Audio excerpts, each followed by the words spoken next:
सावित्री बालिका स्कूल की सैकड़ों छात्राओं ने मंगलवार को स्कूल से कलेक्ट्रेट तक जुलूस की शक्ल में पहुंचकर नारेबाजी करते हुए जिला कलेक्टर को ज्ञापन सौंपा। छात्राओं ने बताया कि वर्तमान में विद्यालय का समय सुबह 10 बजे से शाम 4 बजे तक कर दिया गया है, जिससे विद्यालय की छात्राओं को कई तरह की परेशानियां उठानी पड़ रही हैं।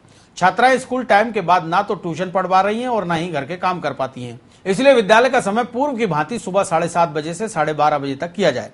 छात्राओं ने प्रदर्शन करते हुए कुछ देर के लिए कलेक्ट्रेट के बाहर धरना भी लगाया।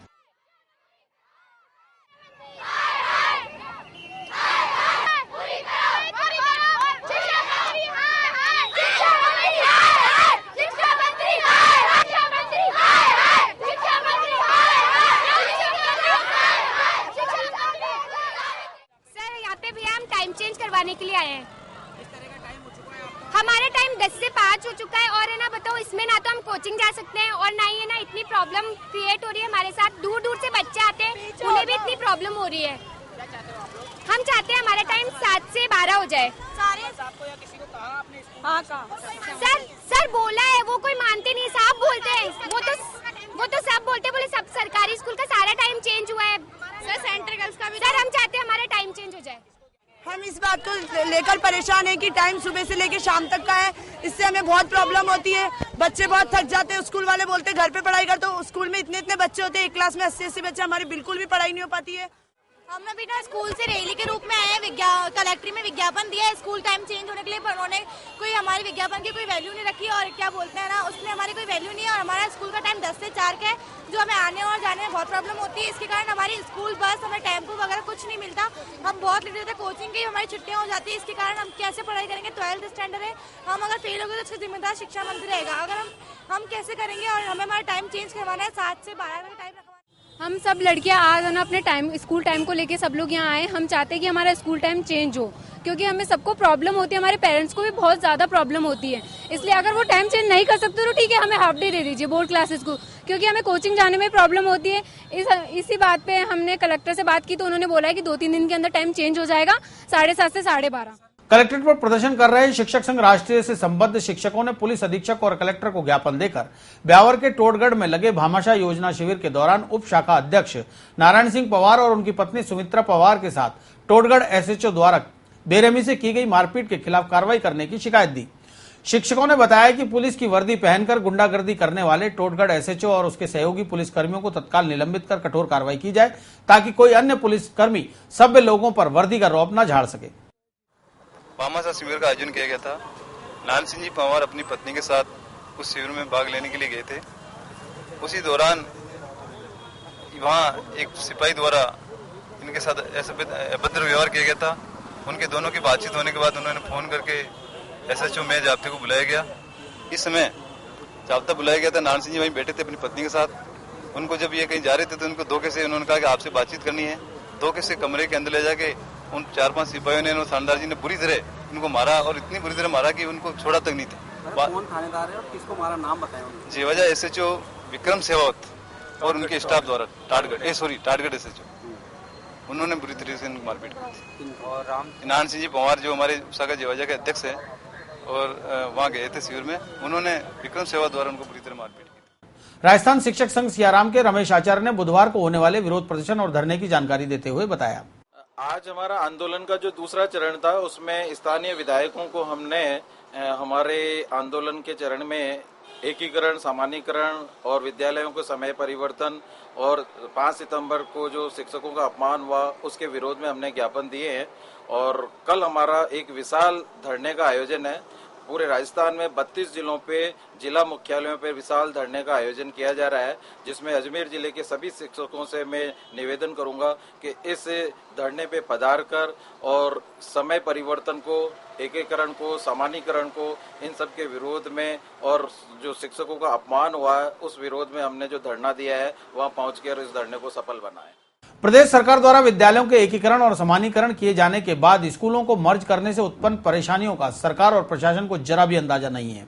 सरकार के आदेशों से शिक्षा विभाग द्वारा मर्ज किए गए राजकीय स्कूल प्रतापनगर भट्टा, राजकीय स्कूल नगरा, राजकीय स्कूल प्रकाश रोड का एकीकरण हो जाने से अब एक ही पारी में 400 से अधिक विद्यार्थियों के बैठने और पढ़ने की परेशानी खड़ी हो गई है।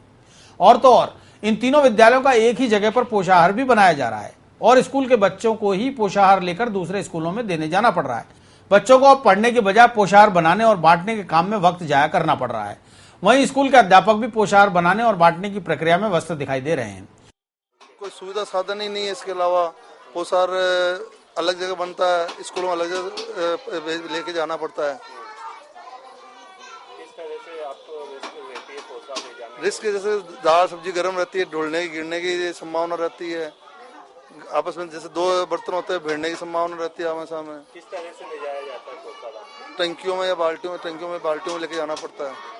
क्या पैदल ही जाते?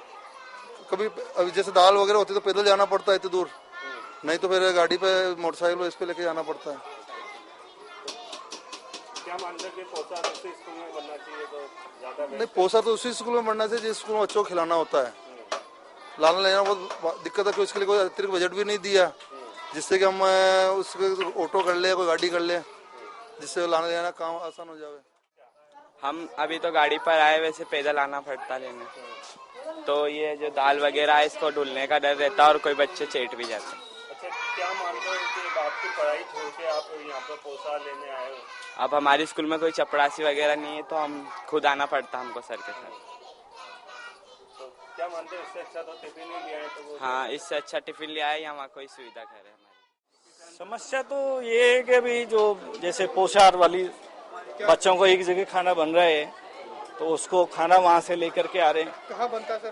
तो ये अपने प्रताप नगर भट्टा जो हमारा 1 से 5 तक का स्कूल, वहाँ से एक टीचर लगा रखे हैं।